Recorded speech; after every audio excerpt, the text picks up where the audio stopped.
아빠, 당신은 정말 실패자요. 아버지는 평생 진부한 무공에 그늘만 들이울 뿐 감히 현재를 직면할 수 없었다. 아버지는 영웅이 아니고 이 가족을 진흙탕으로 끌고 간 겁쟁이에 불과합니다. 겁쟁이? 너 같은 배은망덕한 딸을 키운 내가 비겁해.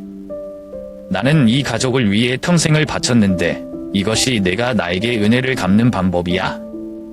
넌 내 인생에서 가장 큰 수치야. 여몸은 전장의 승리자일 뿐만 아니라 가장 가혹한 풍파로부터 가족을 보호할 줄 아는 사람이다.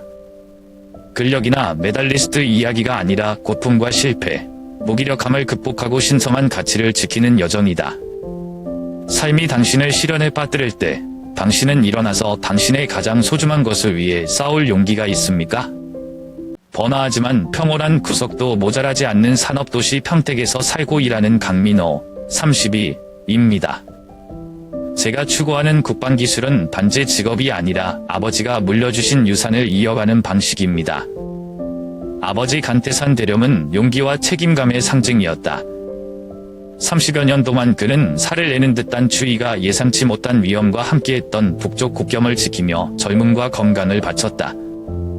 가족이 포천 인근 군부대에서 살던 어린 시절이 아직도 그립다. 아버지가 오랜 기간 근무한 후 집으로 돌아올 때마다 어머니와 나는 밤새워 그를 기다리곤 했다.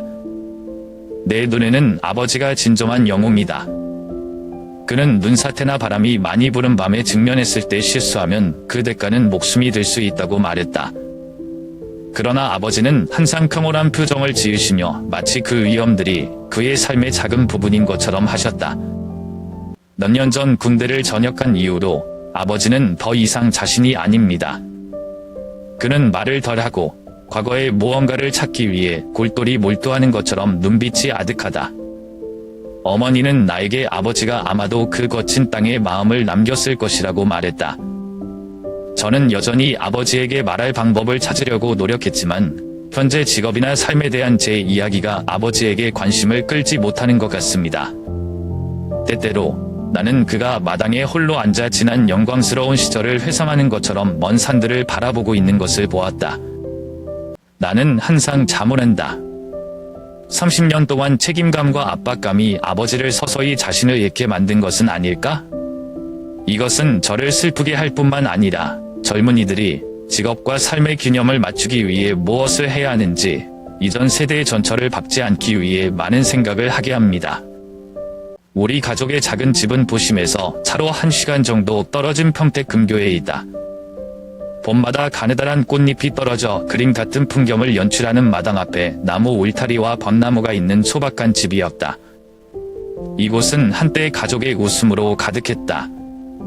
아버지는 종종 이야기를 하셨고 어머니는 따뜻한 밥을 준비하느라 바쁘셨고 저와 제 여동생 민지는 집안을 뛰어다니며 떨어진 꽃잎을 주워 화환을 만들었습니다. 그러나 이제 그 집은 침묵만 남았고 한숨과 때로는 시계바늘이 똑딱거리는 소리가 섞여 있었다. 나의 아버지는 거의 그의 작업실에서 밀폐된 생활을 하고 있었다.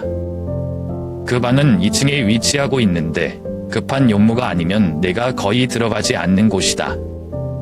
그곳은 아버지의 공간이었고 군대에서 보낸 기념품으로 가득 차 있었습니다. 빛나는 메달은 시간이 지나면서 변색되고 오래된 지도들은 잘 포장되어 있고 특히 아버지와 동료들이 국경에서 찍은 사진입니다. 나는 그 반이 아버지의 영웅적인 기억을 간직하고 있는 곳이라고 생각했지만 날이 갈수록 그것은 마치 새 장과 같아서 그를 놓칠 수 없는 기억 속에 가두었다. 한 번은 문틈으로 슬쩍 들여다보니 아버지가 은메달을 손에 들고 있었다. 그의 눈은 젖어 있는 것 같았는데 나는 그 강한 남자에게서 본 적이 없다. 그 메달이 무슨 사연과 얽혀 있는지 자문하지 않을 수 없다. 나중에 어머니의 말을 통해 1995년 겨울 격렬한 몸싸움을 벌인 끝에 아버지가 받은 메달이라는 것을 알게 됐다. 아버지는 진지 한가운데서 중상을 입었을 때 전호 한 명을 살려냈다. 하지만 그 팀 동료인 이상호 씨는 불과 몇 달 후에 또 다른 임무에서 희생되었다. 아버지는 결코 이 이야기를 꺼내지 않으셨지만 저는 그것이 그의 가장 큰 고통 중 하나라고 생각합니다. 몇 달 전 어느 날 저녁 아버지 방에서 갑자기 부서지는 소리가 들렸다. 내가 뛰어 올라갔을 때 방의 문이 활짝 열렸다. 아버지가 방 한가운데에 서서 바닥에 흩어져 있는 액자의 파편들이 있었다. 그는 아무 말도 하지 않고 고개를 숙여 유리 조각을 집어들고 손을 떨었다. 나는 다가가 그를 도우려고 했지만 아버지는 갑자기 만지지 마, 라고 말했다. 아버지의 잘못입니다. 그의 목소리는 작았지만 고통으로 가득 차 있었고 마치 내가 완전히 이해할 수 없는 무언가에 대해 자책하는 것 같다. 그때부터 나는 아버지에게 걱정을 더했다. 나는 이 방이 오래된 메달을 보관하는 곳일 뿐만 아니라 아버지와 공유할 수 없는 고통과 기억들이 쌓이는 곳이라는 것을 깨달았다. 아버지를 밖으로 끌어내 산책이나 전직 군인을 위한 클럽에 가입하라고 권하려 했지만 아버지는 고개를 저을 뿐 모든 제안을 거절했다. 하루하루가 지날수록 나는 아버지가 마치 그 외에는 아무도 들어갈 수 없는 세상에 스스로를 가두어 놓는 것처럼 점점 더 무기력해지는 것을 보았다. 우리 가족은 아버지가 오랜 친구와 관련된 투자로 사기를 당했을 때 작년 중반쯤 위기에 빠졌습니다. 이미 취약한 우리의 삶의 펀치를 날리듯 사건은 갑자기 일어났다. 그 친구 박 씨는 군대에서 아버지의 전우였다. 박 씨는 전역 후 아버지에게 김포 지역의 한 부동산 사업에 투자하라고 권유해 큰 수익을 약속했다. 반초 아버지는 망설였지만 오랜 우정에 대한 믿음 때문인지 저축 전액을 쏟아붓고 심지어 거액을 빌려 투자하기로 했다. 불과 몇 달 만에 모든 것이 무너졌다. 프로젝트가 거치레로 밝혀지면서 박 씨는 흔적도 없이 사라졌다. 진실이 밝혀질 때 아버지는 넋이 나간 사람처럼 보였어요. 매번 언급할 때마다 그는 고개를 저을 뿐 배신감에 대해서는 한마디도 하지 않았지만 그것이 그에게 깊은 상처를 줬다는 것을 안다. 더 가슴 아픈 것은 10여 년 전 돌아가신 어머니에 대한 기억이 담긴 유일한 장소인 집을 잃을 위기에 처하게 한 큰 부채가 우리 어깨를 짓누르고 있다는 점이다. 나는 해결책을 찾기 위해 최선을 다했다. 나는 은행에 가서 대출 연장에 대해 논의했다. 박 씨를 고소할 수 있는지 변호사 친구 한 명과 상의하기까지 했다. 그러나 모두 막다른 골목에 다다랐다. 절망적인 가운데 나는 집을 팔 생각을 했다. 집을 팔아서 생긴 돈으로 우리는 빚을 다 갚고 다른 곳에서 처음부터 다시 시작할 수 있었다. 그러나 아버지에게 이 아이디어를 언급했을 때 그는 단호하게 거절했다. 민호 씨, 이건 그냥 집이 아니에요. 이것은 너희 어머니의 피, 땀, 눈물이다. 라고 아버지가 쉰 목소리로 말했다. 나는 할아버지가 어머니에 대해 언급하는 것을 듣고 몸을 움츠렸다. 그가 수년 만에 그녀를 언급한 것은 드문 일이다. 분명히 기억하는데 우리 엄마는 이 보금자리를 짓는데 일생을 바쳤다. 할머니는 아침부터 저녁까지 열심히 일하셨고 가르치는 일부터 지역 도서관에서 아르바이트까지 하셨고 단지 우리의 미래를 위해 한 푼도 모으지 않으셨다. 집의 모든 벽돌, 모든 물은 그녀의 흔적을 가지고 있다. 집의 중요성을 이해하더라도 나는 여전히 화가 나지 않을 수 없다. 아빠, 우리가 빚을 갚지 않으면 그들은 집을 조일 거예요. 엄마도 우리가 이렇게 빚지고 사는 걸 원치 않을 거야. 저는 평소보다 더 큰 소리로 말했는데 그때 처음으로 아버지가 정말 화가 나셨다는 것을 알았습니다. 그는 박자를 3개 내려쳐서 나를 놀라게 했다. 민호야, 너 이해가 안 돼. 너희 어머니는 이곳을 위해 일생을 바쳤다.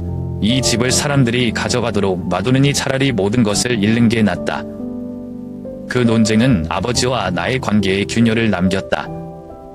나는 아버지의 빚을 갚기 위해 돈을 더 벌려고 노력하는 것 외에는 할 수 있는 일이 없다. 어떤 날은 밤늦게까지 일하다가 차를 몰고 집을 지나가다가 거실의 노란 불빛 아래 아버지가 혼자 앉아 있는 것을 보았다. 나는 그가 현재의 어려움뿐만 아니라 패배감, 수치심, 그리고 어머니를 그리워하며 싸우고 있다는 것을 안다. 상황이 더 나빠질 수 없을 것처럼 보였지만 어느 날 낯선 사람이 우리 집 문 앞에 나타났다. 그는 종이 한 장을 내밀어 그 집이 한 달 안에 빚을 갚지 않으면 철회될 목록에 올랐다고 주장했다. 그때 눈앞에서 모든 게 무너지는 느낌이었다.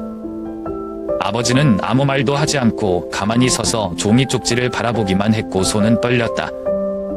그의 눈빛에서 나는 항상 강했던 아버지에게서 본 적이 없는 무기력함을 분명히 보았다. 추위가 평택을 덮은 12월 초 저녁, 아버지와 나는 다시 격렬한 논쟁을 벌였다. 나는 긴 하루를 마치고 맛집에 돌아왔다. 거실에 불이 켜져 있었고 아버지는 평소처럼 테이블에 소주잔을 들고 앉아 계셨습니다. 나는 술병이 거의 바닥났다는 것을 알아차렸다. 그동안 쌓인 피로와 불안, 무기력감이 극한까지 치솟았다. 저는 더 이상 침착하지 못해요. 아빠, 저는 더 이상 아버지를 이해할 수 없어요. 왜 아버지는 이 집을 고집하십니까? 아버지가 그렇게 과거에 계속 살면 이 가족은 무너질 것입니다. 아빠 알아요. 나는 비명을 질렀고 목소리는 분노로 터졌다. 아버지는 너무 세게 움직여 그의 뒤에 있는 의자가 쓰러질 정도로 일어서셨다. 그의 눈빛은 차갑습니다. 그가 군대를 떠난 이후로 제가 본 적이 없는 것입니다. 본 덕분에 이 가족이 살아남을 수 있다고 생각해? 그는 칼처럼 모든 단어가 공기를 가르며 말했다. 만약 내가 이곳의 가치를 이해하지 못한다면 너는 머물 자격이 없다. 그 말들은 마치 내 마음을 단칼에 찌르는 것 같다. 저는 놀라서 서 있었습니다. 아버지로부터 밀려난 느낌이었죠. 제가 항상 이해하고 어울리려고 했던 그 세상으로요. 있을 자격이 없어? 나는 그 말을 반복했고 목소리가 점점 작아져 거의 목이 메었다. 이 집은 내가 자란 곳이고 어머니에 대한 아름다운 기억이 많이 쌓인 곳이다. 그러나 이제 아버지는 내가 자격이 없다고 말했다. 밤하늘 공기가 너무 답답해져서 나는 숨이 막힐 지경이었다. 나는 더 이상 참을 수 없어 몸을 돌려 집을 나갔다.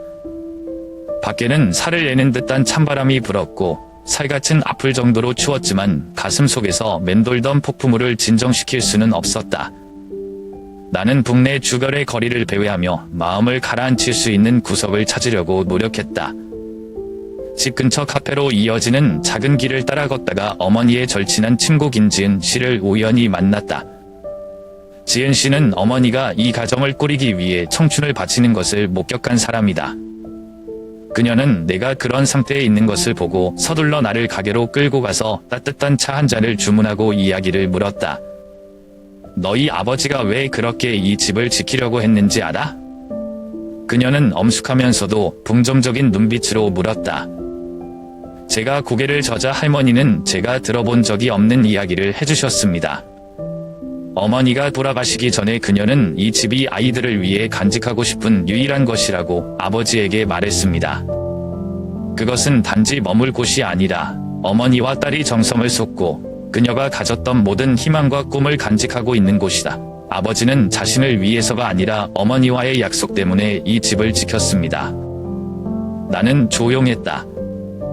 지은 할머니의 말은 아버지의 결정에서 본 적이 없는 구석을 깨닫게 했다.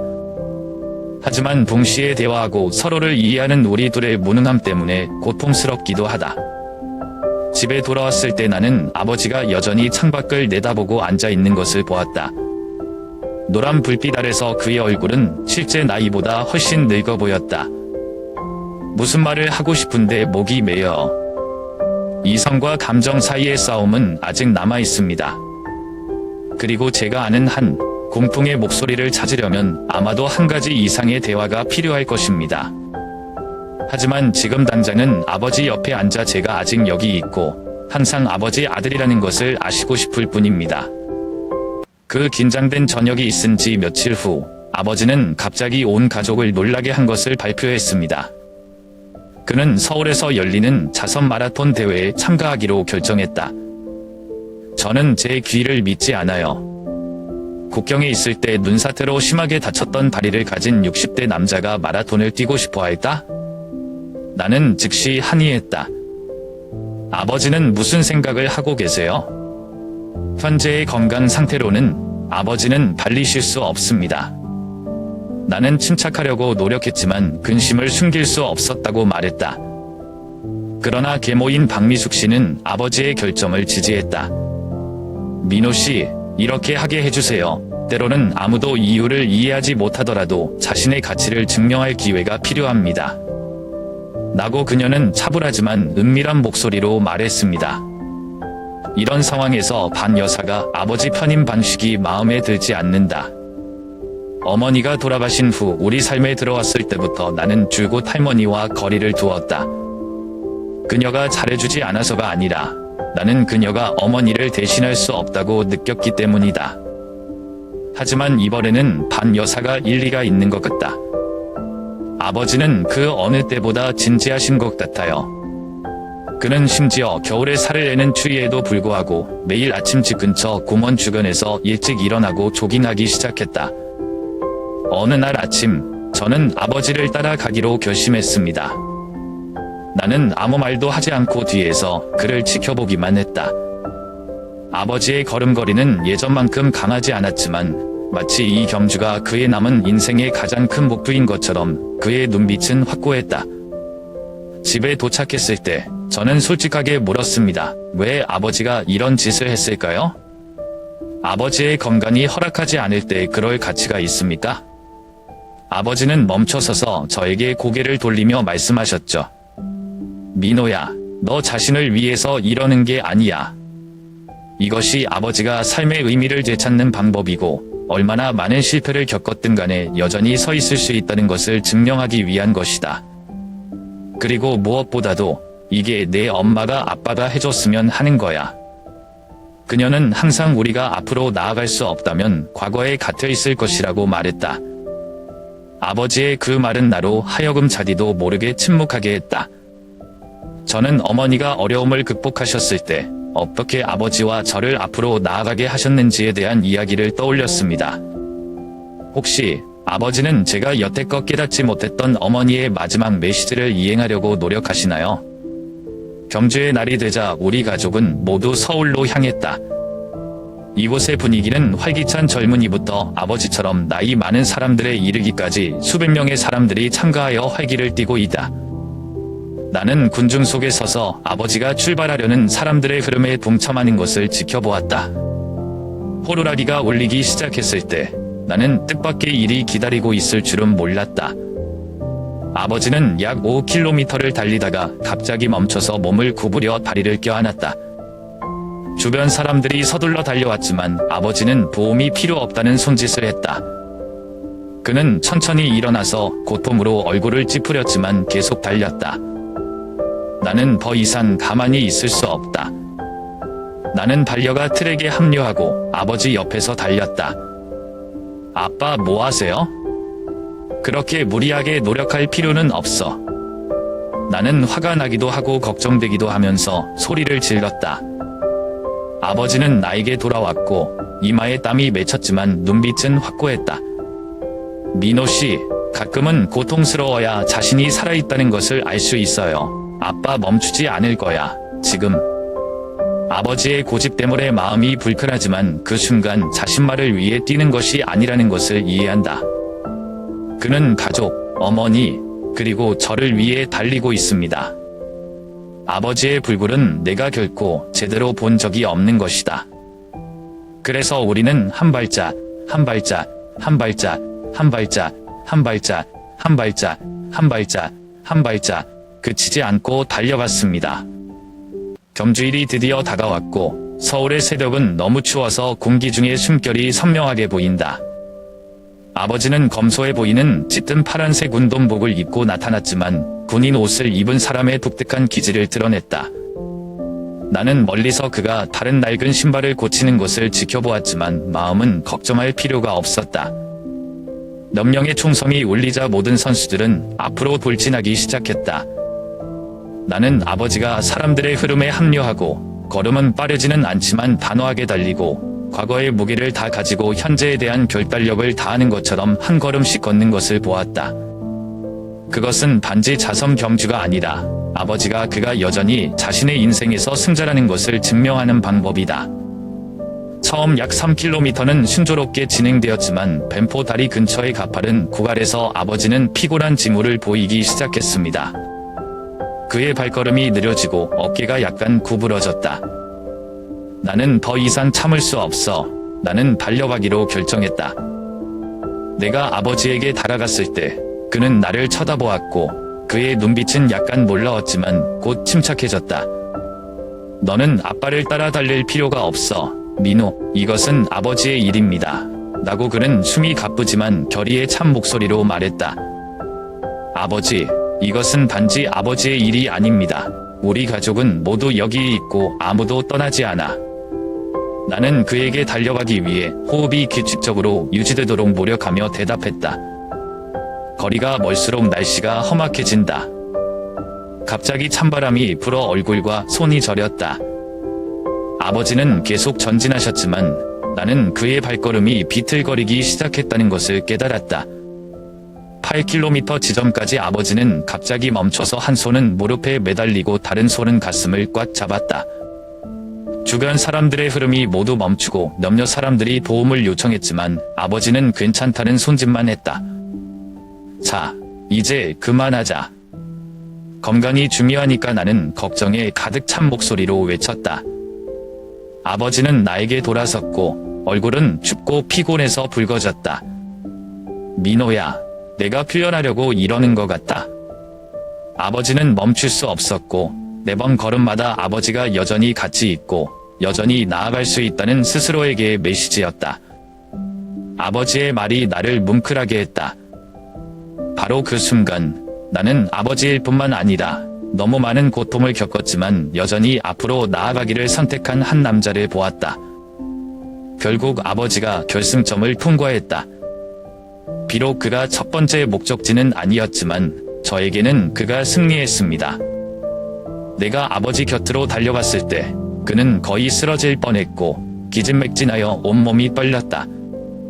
주변 사람들은 박수를 치고 응원을 했지만 아버지는 나약한 미소만 지었다. 아빠는 해냈어요. 라고 그는 눈빛은 뭉클했지만 깊은 자부심을 드러냈다. 어느 날 박미숙 고모가 달려와 아버지에게 두터운 스카프를 두르고 있을 때 저는 깨달았습니다. 이것은 단지 아버지에 관한 것이 아니라 제게 주는 교훈이었습니다. 인내심, 도전에 대한 의미, 그리고 한 가족이 함께 어떻게 폭풍을 이겨낼 수 있는지에 대한 교훈이었죠. 20km 지점까지 레이스를 둘러싼 분위기가 느려지는 듯했고 건강한 사람들조차 지치기 시작했다.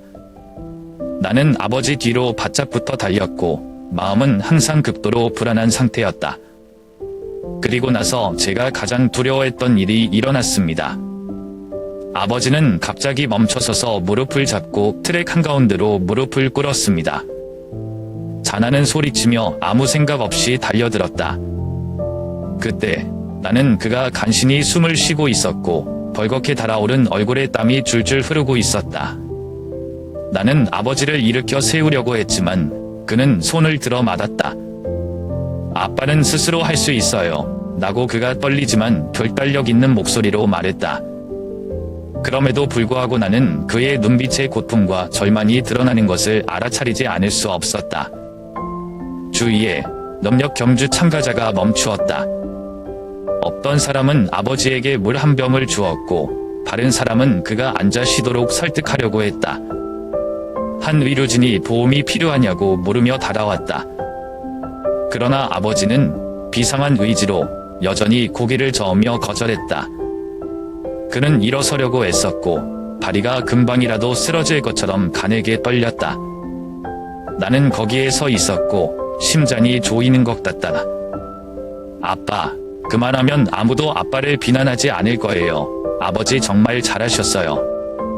나는 목이 메어 말했다. 그러나 아버지는 미소를 지었을 뿐이고 약하지만 의미 있는 미소를 지었습니다. 민호 씨, 당신은 이해하지 못해요. 아버지는 명예나 자존심 때문이 아니라 어머니와 약속했기 때문에 멈출 수 없었다. 여기서 포기하면 그녀를 마주할 수 없다. 그 말들은 나를 뭉클하게 했다. 나는 더 이상 할 말이 없었고 그저 서서 그가 걷는 것을 지켜보기만 했다. 느리지만 확실한 걸음걸이. 아버지의 발걸음마다 내 마음을 칼로 베는 것 같다. 그는 고통받고 있지만 아무도 돕지 않고 홀로 맞서기로 선택한다. 아버지가 수백 미터를 더 걸어가셨을 때 저는 아버지가 다시 휘청거리는 것을 보았습니다. 나는 가만히 서 있을 수 없었고 바로 걸어와서 손을 뻗어 그를 부축했다. 아빠, 저도 같이 갈게요. 그냥 내가 아빠를 좀 도와줄게. 이번에는 아버지가 반대하지 않았다. 주변 사람들의 호기심 섞인 눈빛에 나는 아버지와 팔짱을 끼고 그와 함께 걸었다.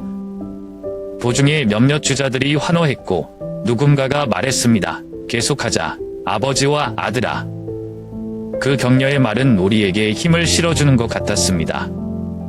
결승선에 가까워졌을 때 군중의 함성은 모든 피로를 날려버릴 것처럼 울려 퍼졌다.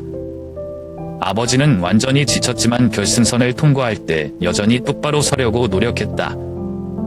나는 그때 그의 눈빛에 이상한 평온함이 보였다. 마치 그가 수년간의 억눌린 짐을 덜어낸 것 같다.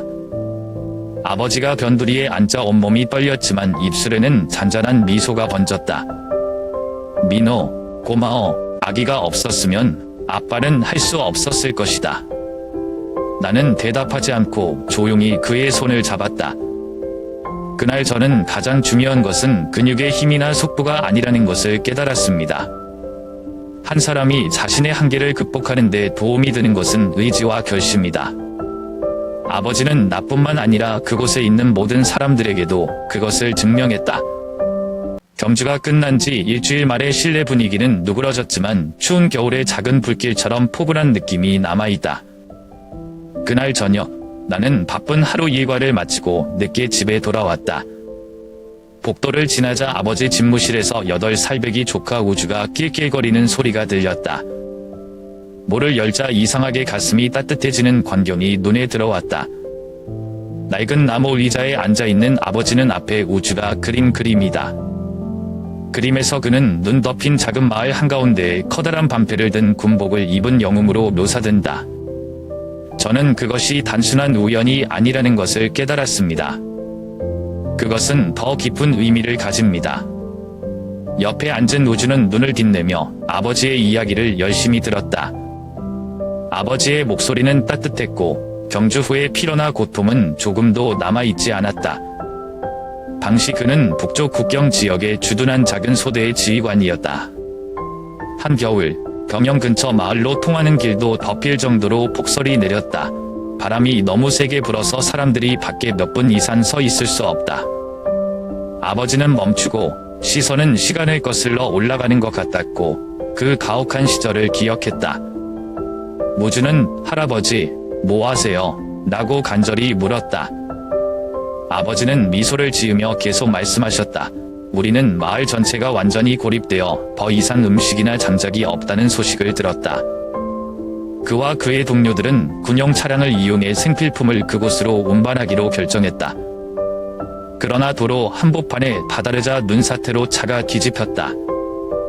그때 팀 전체가 한 봉지씩의 식량을 어깨에 메고 눈보라를 헤쳐나갈 수밖에 없었다. 두렵지 않으세요? 우주는 눈을 둥그랗게 뜨고 고개를 들었다. 아버지는 고개를 저으며 가볍게 웃었다. 무서워. 누가 그런 상황에서 안 무서워하겠어요? 그러나 그는 마을의 아이들을 생각하고 작은 집에서 얼어붙은 노인을 생각했다. 두려움은 우리가 하는 일이 다른 사람의 생명을 구할 수 있다는 것을 알게 되면 의미가 없다. 나는 이 순간을 깨고 싶지 않은 채 조용히 서 있었다. 하지만 제 마음속으로는 아버지에 대한 비밀을 조금 더 알게 된 것 같습니다. 그분은 제 아버지일 뿐만 아니라 진정한 영웅이시기도 합니다. 아버지께서 말씀하시지 않았던 가장 작은 일들 중에서도 말이죠. 이야기가 끝나자 우주는 흠모로 가득 찬 얼굴로 아버지를 껴안았다. 할아버지는 진정한 영웅이다. 나도 커서 할아버지를 닮고 싶다. 아버지가 웃으며 우주의 머리를 쓰다듬었다. 너는 할아버지를 닮을 필요가 없어, 우주야. 당신은 인질들을 잘하면 옳다. 그게 진정한 영웅의 의미야. 나는 방으로 들어가서 아버지 옆에 앉았다. 저는 아버지가 이 이야기를 하는 것을 들어본 적이 없습니다. 왜 나한테 한 번도 말 안 했어요? 아버지는 나를 보고 모든 것을 말하는 것 같은 눈빛을 했다. 민호 씨, 사람들이 말하지 않는 이야기가 있어요. 숨기고 싶어서가 아니라 자신의 일부러 간직하고 싶어서요. 말 말고 행동으로 보여줄게. 그날 저는 지난주 레이스가 아버지에게 육체적인 도전이었을 뿐만 아니라 아버지께서 일생 동안 지니고 계셨던 불굴의 모습을 제게 보여주시는 방법이라는 것을 깨달았습니다. 그리고 이제 그가 우주에게 한 이야기를 통해 아버지의 의지와 용기는 트랙뿐만 아니라 그의 삶의 모든 단계에도 존재한다는 것을 알게 되었습니다.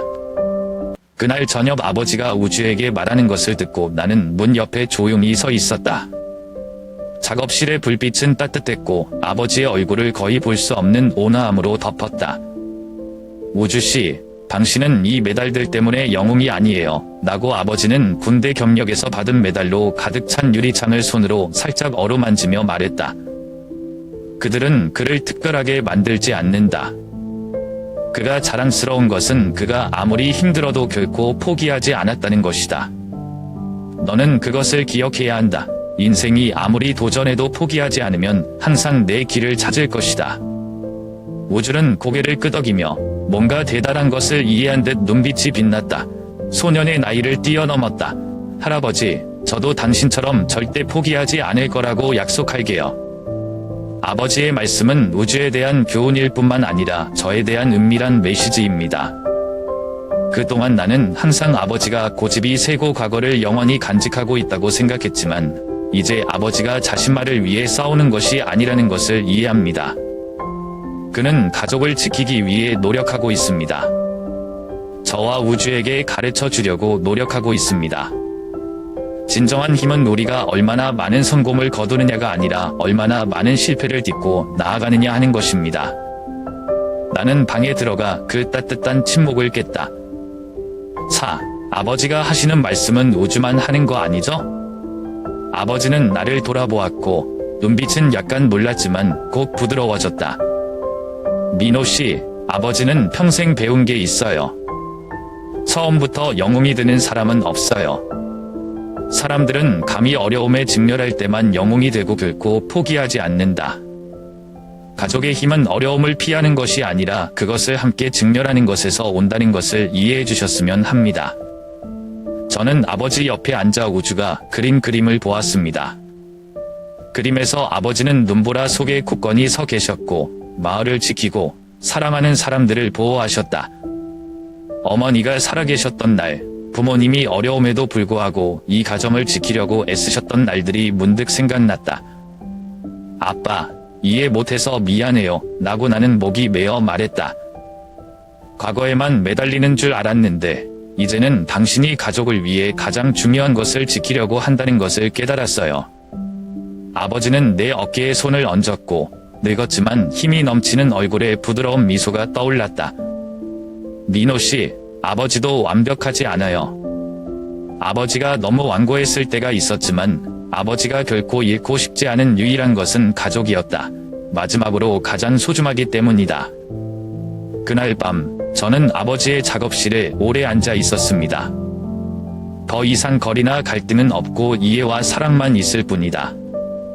저는 아버지가 참가했던 경주가 단지 육체적인 경주가 아니었음을 깨달았습니다. 그것은 그가 평생을 살아온 방법을 상징합니다. 힘든 여정이었지만 멈추지 않았습니다. 그리고 무엇보다도 나는 우리 가족이 얼마나 많은 폭풍우를 겪었든 그 남자의 인내심으로 인해 항상 강하다는 것을 깨달았다. 그날 저녁 작업실에서 아버지 옆에 앉았을 때 저는 마음이 편했지만 감정이 뒤섞여 있었습니다. 그동안의 갈등과 오해는 사라진 것 같다. 나는 너무 많은 책임을 짊어진 어깨의 남자인 아버지를 보며 조용하지만 정직한 목소리로 말했다. 아빠, 제가 당신을 이해하지 못해서 미안해요. 나는 아버지가 이 가족을 위해 무엇을 희생했는지 모른다. 아버지는 나를 보고 조금 놀랐지만 금방 온화한 눈빛을 보였다. 그는 제 어깨에 손을 얹었습니다. 그 손길은 힘이 되었습니다. 민호, 아빠는 널 비난하지 않아. 아버지는 단지 가족이 가장 소중한 것이라는 것을 이해해 주셨으면 합니다. 아무리 어렵더라도 우리는 그것을 보호해야 한다. 그건 내가 항상 믿어왔던 거야. 아버지의 말씀은 깊은 일깨워 주었고, 저는 그가 집을 지키고, 마라톤에 참가하고, 자신의 기억을 이야기하리까지 하는 모든 일들이 가족을 보호하려는 욕망에서 비롯된다는 것을 깨달았습니다. 1년 후, 모든 것이 점점 더 좋은 방향으로 변하는 것처럼 보였다. 아버지는 군 제대 후 쉬고 싶다는 이유로 거절했던 서울의 한 대형 방산회사에서 부회장을 맡기로 했다. 그러나 이번에는 자신을 증명하기 위해서가 아니라 수년 동안 쌓아온 유산을 계속할 준비가 되어 있다고 말했다. 아버지의 변화는 가족들에게 새로운 바람을 불러오는 것과 같다. 새 직책으로 그는 재정 안정뿐만 아니라 나와 우주에게 동기를 부여했다.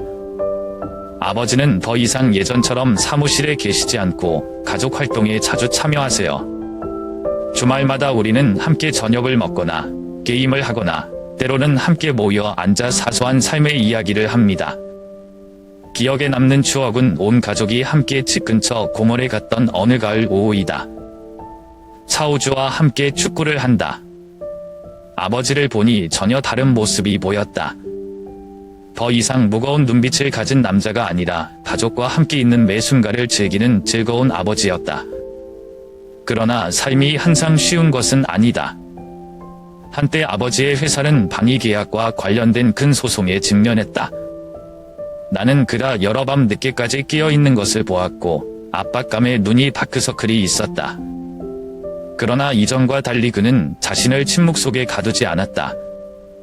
그는 저와 미숙 이모에게 그 어려움을 털어놓았습니다. 가족은 아버지의 가장 큰 버팀목입니다. 라고 그는 말했고 그 말들은 그가 정말로 변했다는 것을 깨닫게 해주었습니다. 시간이 흐르면서 아버지와 나는 단지 아버지와 아들이 아니라 친구처럼 되었다. 우리는 함께 어려움을 해결하고 기쁨을 함께 나눈다. 우주는 항상 존경하는 할아버지의 모습으로 자랐습니다. 가족의 가치에 대한 강박관념에 대한 교훈은 언제나 저와 제 아들을 따라다니며 소중한 짐이 될 것이라는 것을 알았습니다. 어느 날 저녁, 온 가족이 식탁에 모였을 때 아버지는 갑자기 민호야, 항상 내 곁에 있어줘서 고마워. 자식이 없으면 이 모든 것을 극복할 수 있을지 확신이 서지 않는다. 나는 미소를 지으며 대답했다. 아빠, 이 가족은 아버지 덕분에 존재해요.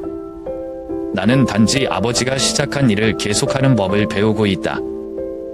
아버지의 눈빛이 밝아졌고 처음으로 아버지가 정말 행복해하는 것을 보았습니다. 우리 가족은 폭풍우를 겪었지만 지금은 가혹한 한겨울의 소나무처럼 그 어느 때보다 더 강하고 친밀합니다.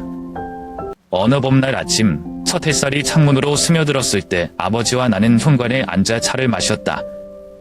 신선한 공기, 마당 앞 나무에서 나는 자두꽃 향기가 은은히 풍겨 모든 것을 평온하게 만들었다. 하지만 그날 아버지의 눈빛이 뭔가 이상하다는 걸 깨달았어요. 마치 중요한 말을 하려는 것처럼요. 민호. 아버지는 목청을 가다듬고 먼 눈으로 앞길을 바라보았다. 삶은 실패를 피하는 것이 아니라 매번 넘어진 후에 일어서는 법을 배우는 것이다. 영원히 잊지 말자. 그 말들은 가볍지만 무거운 선언문처럼 울려 퍼졌다. 보이지 않는 힘에 의해 마음이 조이는 것 같은 아버지를 바라보았다. 지난 몇 년 동안 아버지는 말로만 나를 가르친 것이 아니라 그의 행동이야말로 가장 분명한 교훈이었다.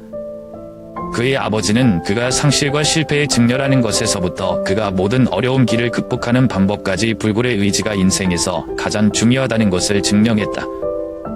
나는 무슨 말을 하려고 했지만 아버지는 일어서서 내 어깨를 툭툭 쳤다.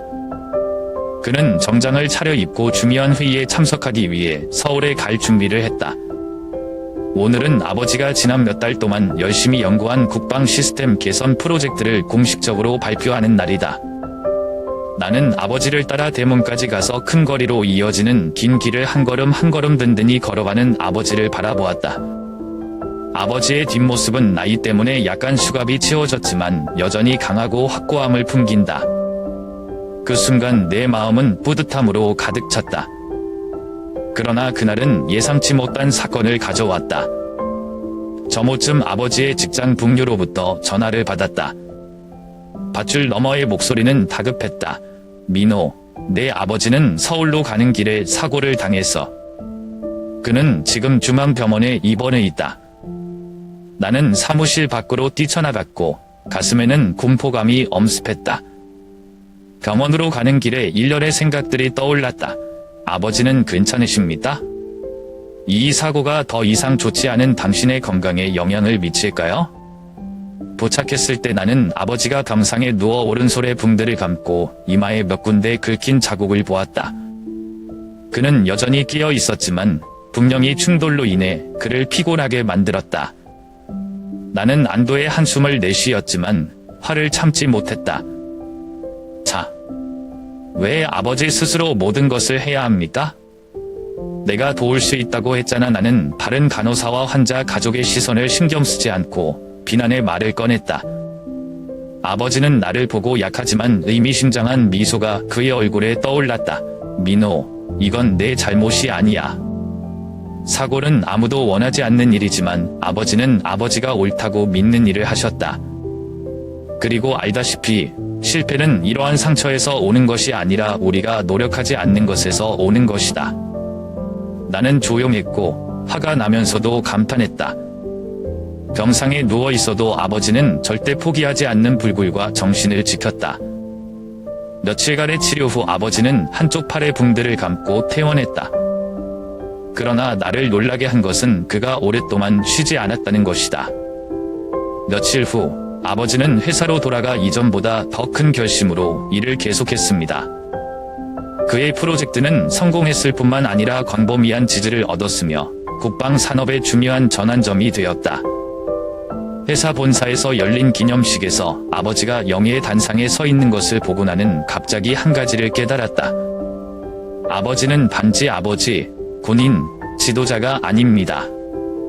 그는 의지의 상징이었고 내가 끈기와 책임감에 대해 배울 수 있는 모범이었다. 그리고 마음속 깊이 저는 아버지가 나라의 영웅일 뿐만 아니라 우리 가족의 영원한 영웅이라는 것을 알고 있습니다.